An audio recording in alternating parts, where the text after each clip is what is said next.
మీద చెయ్యి వేసి బొట్టు పెట్టినా తాళి బొట్టు మెడను కట్టి బొట్టు పెట్టినా తల మీద చెయ్యి వేసి బొట్టు పెట్టినా తాళి బొట్టు మెడను కట్టి బొట్టు పెట్టినా సన్ని కళ్ళు తొక్కినా సప్తపదులు మెట్టినా సన్ని కళ్ళు తొక్కినా సప్తపదులు మెట్టినా మనసు మనసు కలపడమే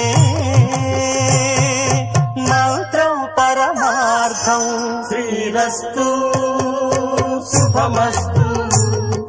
శ్రీరస్తు శుభమస్తు శ్రీకారం చుట్టుకుంది పెళ్లి పుస్తకం ఇక ఆకారం దాచుతుంది కొత్త జీవితం